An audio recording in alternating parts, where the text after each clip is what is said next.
So welcome everybody. We are really looking forward to introduce you a bit more about the UN Global Compact. I'm Monica Pascual. I'm the Participant Engagement Manager here in the UN Global Compact from the last 4 years. About to go on maternity leave, so I'm really happy to introduce you my colleague Karin Weigelt, that it will take over after my leave. Tomorrow will be my last day. So I'm really excited to do this last virtual open house so we can solve any questions, and also we can introduce you a bit more of what the United Nations Global Compact is, what we do here in the Netherlands, and how you can engage with us. So with no further ado, I would like to introduce you also to my other colleague, Firas Abdul Hassain. He's our Senior Project Manager, focused on environmental and nature.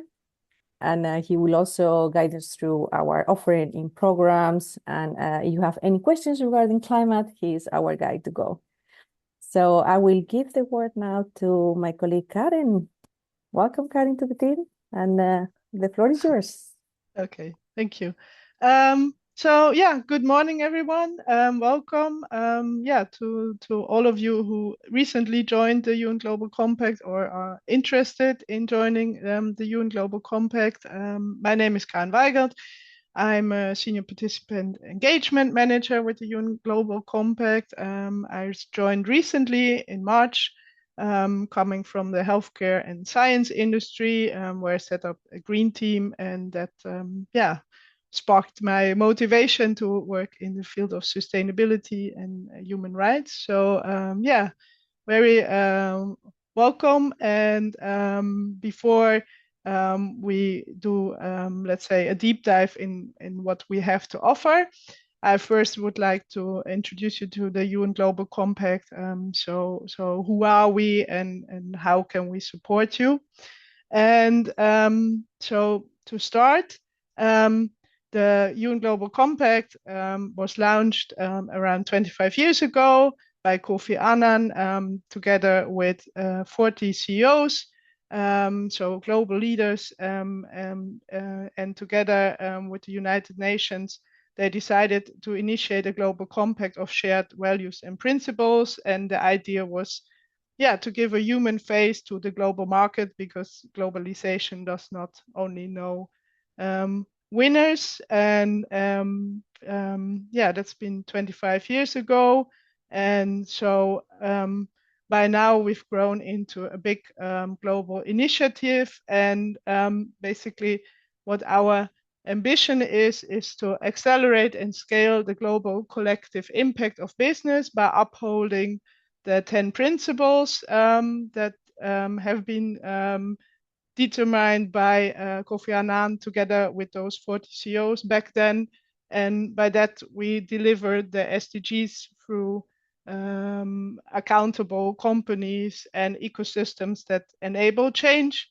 So basically, to make this happen, the UN Global Compact supports you to align your strategy and operations with the 10 principles on human rights, labor, environment, and anti-corruption, and also to take strategic actions to advance broader societal goals, such as the UN Sustainable Development Goals, with an emphasis on collaboration and innovation. So if you look at the slide, basically the 10 principles, they are timeless, and they define how an organization works and interacts with society, and also value change and the environment, while the SDGs are a time-bound framework for what we seek to achieve. So that's basically the Agenda 2030.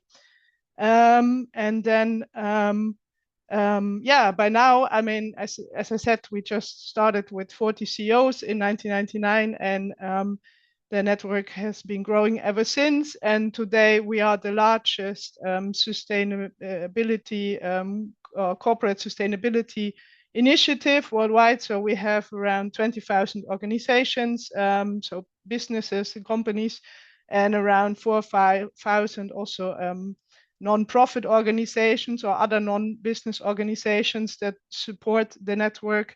We have around 160 countries that are involved and 70 country networks really that are around and growing. And in the Netherlands, we have a bit more than 370 companies that participate in the local Dutch network. And on a global scale, we have around 56% of the companies that are SMEs, and the rest is big companies. And if we look at this on a local level, we have in the Netherlands a lot of multinational companies that participate in, sometimes in also in different country networks. So they could be engaged in wherever they have offices, and sometimes the headquarters is here, and sometimes it's a local subsidiary. But of course, depending on the structure, we work with everyone, we support everyone. And then of course, we also have in the Netherlands, we have relevant non-business and network organizations that are part of our network. So in the Netherlands, you could think, for example, of the SER or SDG Netherlands. And of course, if you're interested in the full list of participants, you can always check this on our website. And then, of course, a question that if you have recently joined, you probably have asked yourself these questions, and if you would like to join, and that's why you're here today, you're probably also asking yourself this question: why join the Global Compact? What's in it for me? How will the UN Global Compact support what we are doing? And for that, I will explain a bit more on our 3 pillars. So how do we support your sustainability journey? We have basically, as I said, we have 3 pillars for that. So the first is we connect you to your peers, but also to experts, and that we do on, of course, us, the UN, and that we do at the global, regional, and national level. So that can be in the Netherlands, in Europe, or on a global level, depending what your needs are. And then also we help you to learn again on different levels. So we provide you with expertise and knowledge, and also tools, but also again we create the opportunity to learn from a broad network that is operating worldwide, and where you can share best practices or learn how other organizations have overcome certain obstacles. And then, of course, we also want you to lead. So ideally, you become a front runner in sustainability, and you really want to show openly how you can accelerate impact, and that, this is not only feasible, but this is something you're proud of, and you want to show the world how to do it and how to lead. And then, of course, something we require you to do is to communicate. So we don't only want you to share that you're a member of the initiative, but we also want you to communicate your progress, which will help you build trust and credibility. So for both sides, let's say internally, but also to external stakeholders, and to show that you are actually making measurable progress towards your goals and targets. We have different learning opportunities, and I will start with the academy and events, and then my colleague Firas will give you a deep dive on our programs. So when we go to the first part, or basically when we start, like, how can you engage with us? There are different possibilities. So as I mentioned, there's the Academy, which is an online learning platform. I will go a bit to detail with the next slide. Then we have events. I will show you some examples on how to participate and meet your peers. And then we have the accelerators and the peer learning groups, which will be explained by Firas. And then, of course, if you're interested, there's also the possibility, like I said, to lead and to become active in advocacy. But for now, I will start with the Academy. So it's self-paced learning for all employees. We offer, I think, around 120 courses by now and webinars. on different social and environmental sustainability topics, but also on EU regulations and governance. The nice part is that this is really open to all of your colleagues, so to any employee from your company, they can use this. If you want to promote sustainability within your company, you can integrate up to 3 learning paths into your learning management system. So you can use that internally to provide education to your colleagues and knowledge. So that's very nice. And then, of course, people will also get a certification when they complete our courses. And for example, some highlights include that we have the EU Sustainability Navigator about European regulations, which is probably relevant to all of you. We also have a Spark, our Spark program for example, for SMEs, because of course that's different than being in a big company. And also, which is an important topic at the moment, of course, how to deal with your suppliers, so scope 3 emissions, for example, and other issues around supply chain. And then we have something which is relatively new, but quite nice, I think. It's the academy case studies.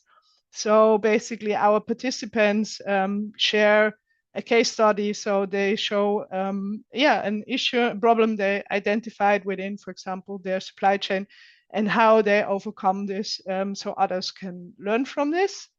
You can, if you scan the barcode, you can explore the Academy catalog.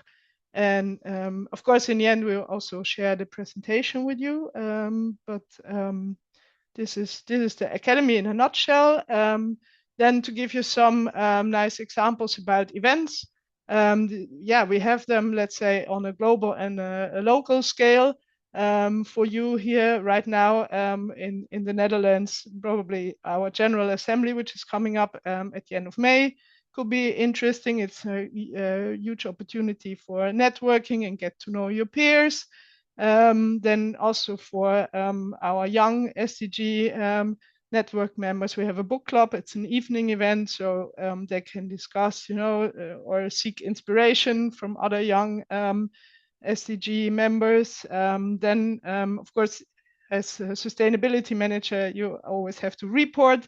So we have, for example, in June, again, that's quarterly. So we have a webinar on regulatory trends in the EU and also international level. Our Spotlight series is coming up end of June. That's an in-person meeting, always on a special topic. So the last one was on EU forced labor regulation. This one will be on the license to operate, meaning it will focus on climate justice. Then in June, also together with IDH in Rotterdam, we have a summit on living wage and income, which is also headed by our global organization. So that's also a nice event where you can register for free if you want and if you're interested. And then, of course, if you're interested, let's say in the global offering or leading on a global scale, you could join our Leaders Summit in New York during the United Nations General Assembly. And then there's another thing I want to highlight that is new this year. That's our Sustainability Essentials for Core Functions, meaning that often it's quite difficult, or it can be difficult as a sustainability manager. You have to break the silos and work together with other departments to really have impact.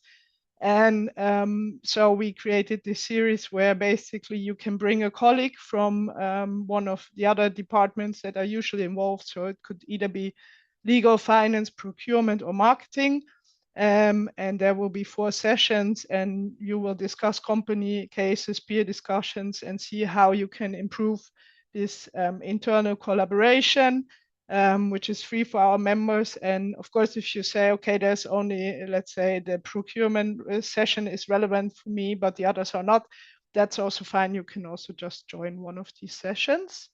Those are the, let's say, the academy and the events part. And now we'll hand over to my colleague Firas. Firas, thank you. The floor is yours. He will explain about our programs Okay.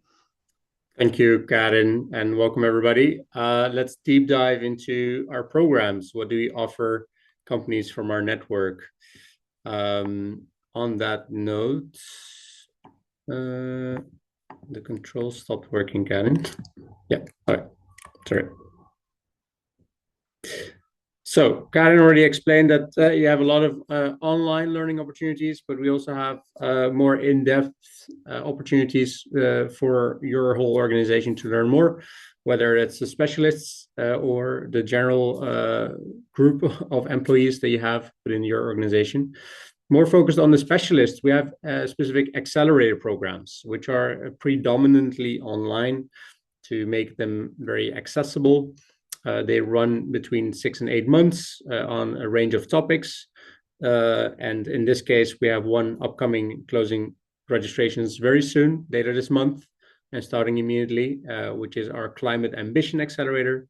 We will focus after summer on non-discrimination and equality with our accelerator program to really start the learning journey for companies that would like to do more, would like to understand more about the topic and how they can apply it into their day-to-day strategy and operations. And after the new year, already looking forward on running programs. We'll share a little bit more about them as well. Is the Business and Human Rights Accelerator, which really focus on human rights due diligence and living wage and how to deal with human rights topics within our organization. And last but not least, also currently running for this year and starting next year again, is the SDG Innovation Accelerator, specifically for early career professionals, where they embed sustainability in their company by working on a project that they choose themselves that's related to the company itself. So this is really aimed at specialists. We deep dive and we leave the program with a concrete, actionable action plan, which is nice. So it's really going from 0 to 1, if I must say, on a range of topics. Now, let's highlight a few. The Climate Ambition Accelerator has been running for a few years now, so we have a lot of alumni who have a better understanding of their greenhouse gas emissions and inventory. What is it all about? What does it all mean? Where do we start? We'll take you step by step through the process to have a clear understanding at first. Then we go into how do you get a good understanding of your current emissions and how do you calculate that? Who do you need to get this information? Before we go into a module on setting science-based targets. We partner here with the Science Based Targets Initiative, better known as SBTI, where you can already prepare your submission of a near-term or net zero target for your company to really raise your climate ambition to climate action. So this is a program that's has been running for a few years. It starts in May till October in an online format, so it's very accessible, and we always recommend 2 colleagues to join any accelerator program. So you have a buddy to learn with, an sparring partner, and you can really take the learnings and implement them in your company. That's the key takeaway that we have in this accelerator. Now, this is on the climate side. The other accelerator that's coming up very soon is more focused on the non-discrimination side and equality topic, the social sustainability topics that we also cover within our network. That's a new program that's starting very soon, really focusing on the social sustainability aspects that companies should embed in their, especially HR and people practice. We invite you to register. Also, registrations there close very soon this May, and we'll start after summer. And this will be a broader track with companies from across Europe that will join in on this accelerator to learn from each other. So grab the opportunity with both hands, I would say, and dive into this non-discrimination and equality accelerator. And hopefully you'll have something nice to present by the end of the year to your whole company.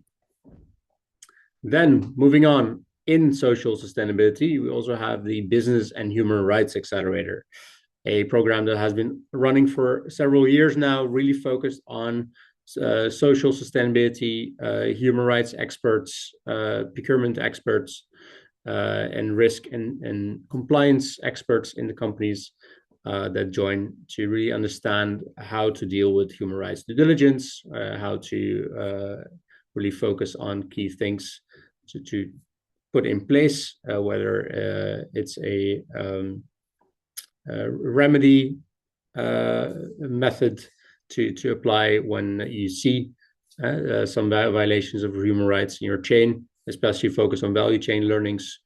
This program really offers a step up for companies. And also here, you really have a action plan as a concrete deliverable that you can take into your organization.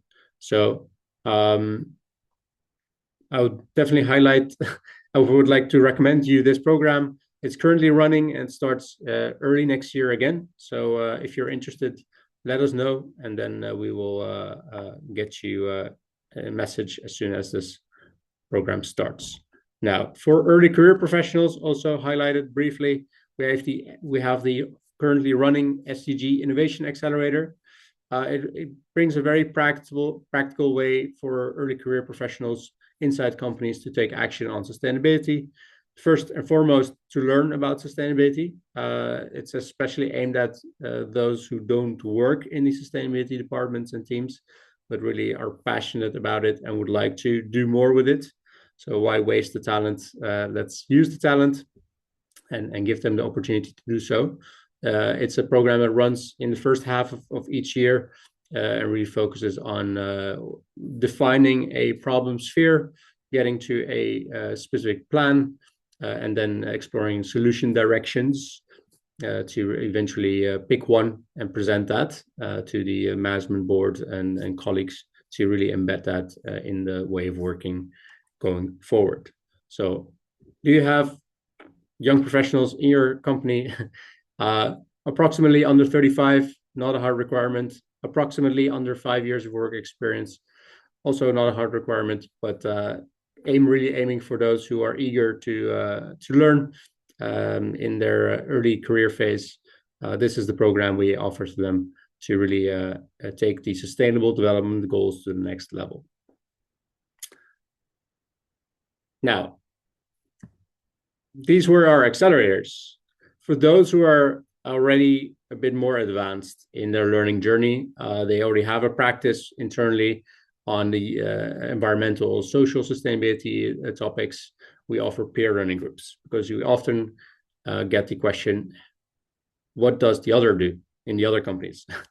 So we know that many sustainability teams and specialists are in a small number per organization. So we connect them, especially in our peer learning groups. Everything is under Chatham House rule.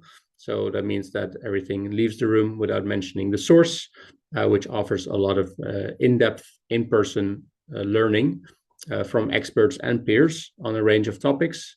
Here we have two peer learning groups that are currently running, one on climate and one on diversity, equity, and inclusion. And after summer, we'll start a new peer learning group on nature and start our human rights peer learning group. And here, per topic, we invite experts working on these topics within companies at the moment to register and join this peer learning opportunity to really advance the work that has been done so far within the company and really create a action plan moving forward. And here we have different tiers for smaller or larger organizations to join the program. And we invite up to 3 companies per group to co-lead, which means you co-host and co-shape the sessions that take place. And those co-leads are offered free access to the program as you help out shape the program as we go.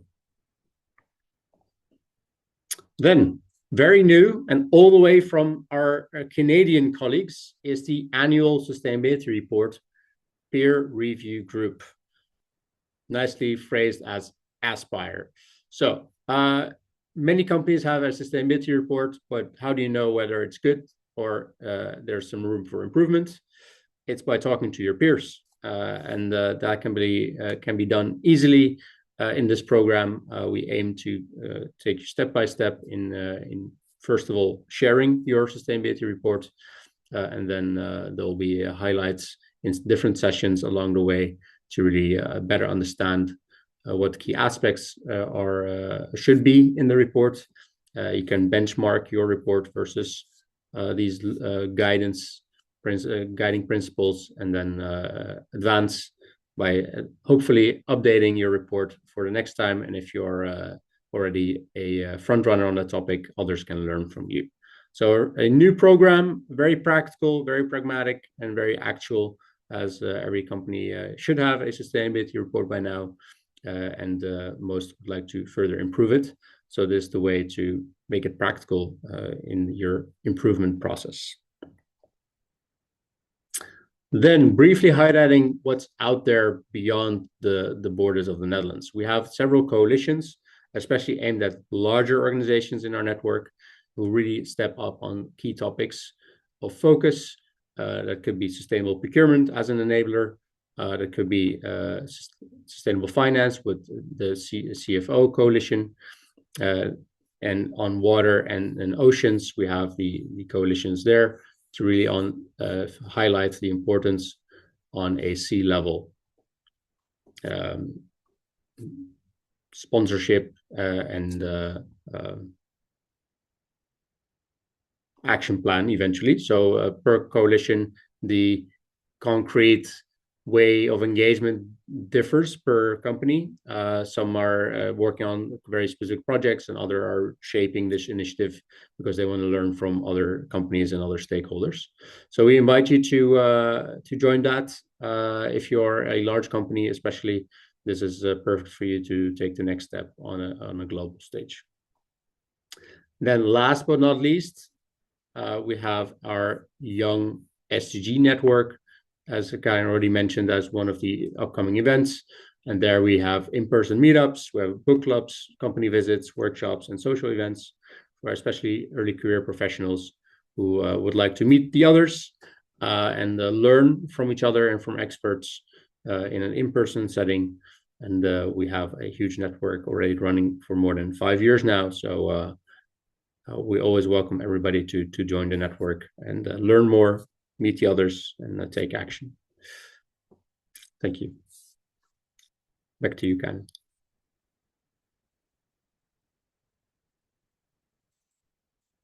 Hi. Thank you, Firas. Thank you very much.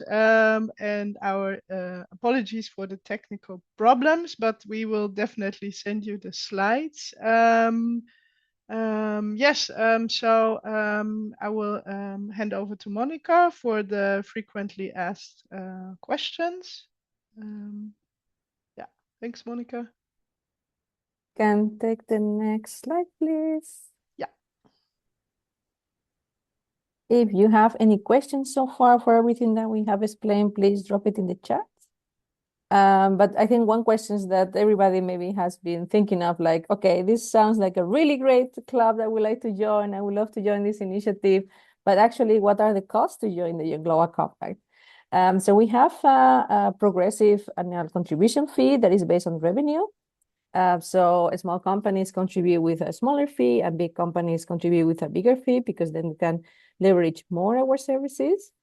And once you are a participant of the Young Global Compact, most of our programs are for free or have a really reduced fee for running the activities. So my colleague explained some of them.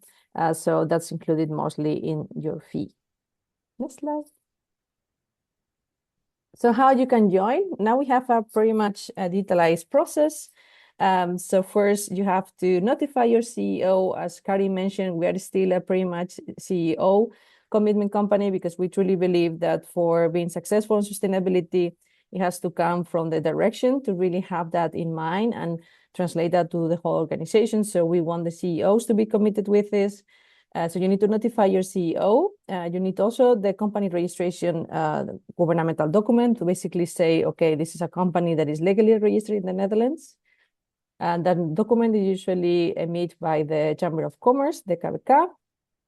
Once you have these 2 checklists, you can start submitting in our online platform. You can sign on behalf of your CEO virtually, so you will just put your name and that you have the permission of your CEO for signing this initiative. And then we run our due diligence process, which takes around 2 to 3 weeks. We have mainly 2 exclusionary criteria. We don't admit companies that are involved on the tobacco industry and on the weapons and bombs, because we feel that that's not helping, it has no other side, good side of it. So we don't admit that in our initiative. And once you have passed this due diligence process, then we go to the step 3. That is really when we want to have the proactivity of our network. So one part is paying the annual contribution fee that you committed to, and the other part is to report on the communication and progress. So we are not a certificate body, but we encourage companies to always share what are they doing on sustainability and how they're progressing. That's why we call communication of progress, because we know that it's not going to be done so far. But it's important to showcase how you're advancing and how you're taking your company in your journey and how you are planning to make a better progress in sustainability. So, for example, if your company joins this year, you will have to start reporting in 2027. Next slide. These are the fees. So you have the possibility to join as a participant. That's the first column. And if you see the second column subsidiary, that means if your company, for example, I saw someone from Olam. If Olam, the headquarters is already a participant, I think the headquarters might be in Singapore or India. So if you decide to join as a subsidiary in the Netherlands, your company is already active in your headquarters, then you will have the subsidiary fee, which is the second column. Singapore, I thought so. And yeah, this is a bit of our communication and progress. At the moment, you have the option to do our communication and progress questionnaire, which is available in our website, so you can take a look what it entails. It's around 67 or 69 questions. Really aligned with the CSRD, with the GRI. If you are a subsidiary, you can decide to submit this questionnaire, but you can also decide not to, because your headquarters will do it in your behalf. So that's something that you don't necessarily have to do. And for the rest, they will have to submit the communication on progress next year. So if you join now, it will be next year that you have to do it.